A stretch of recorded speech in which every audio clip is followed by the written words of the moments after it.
तो जय जगन्नाथ सांग मैंने कौन आप शीत दिन गोटे चोखा मरा चा पीवा चाहूँ कि चोखा मरा नुआ मखन मरा तो मो सहित आसतु तो हाँ सांग मैंने मुझे पागार बिची बाई स्टल कथा आज आम आसी बिची बाई पहुँचु पहुँचु बिची गोटे चा अर्डर करूँ चार प्राइस मात्र 17 टଙ୍କା थिला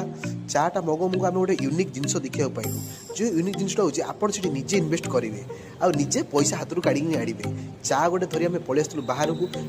लोकेशन जो जानी आप निश्चित भाव कमेंट कर मत कहे तापर पर बिचे सारा किसी कथा होइतलु कथा होता बहुत भल लगे बहुत भल मनीष आप निश्चित भाव गोटे थर चा ट्राए करूँ आपको निश्चित भल लगे बाकी दिन भिड़ काली कम थी जी मुझे एक्सपेक्ट कर बाकी दिन तो गोटे चा पीवा मिनिमम 15 मिनट आपको 20 मिनट ठिया पड़ो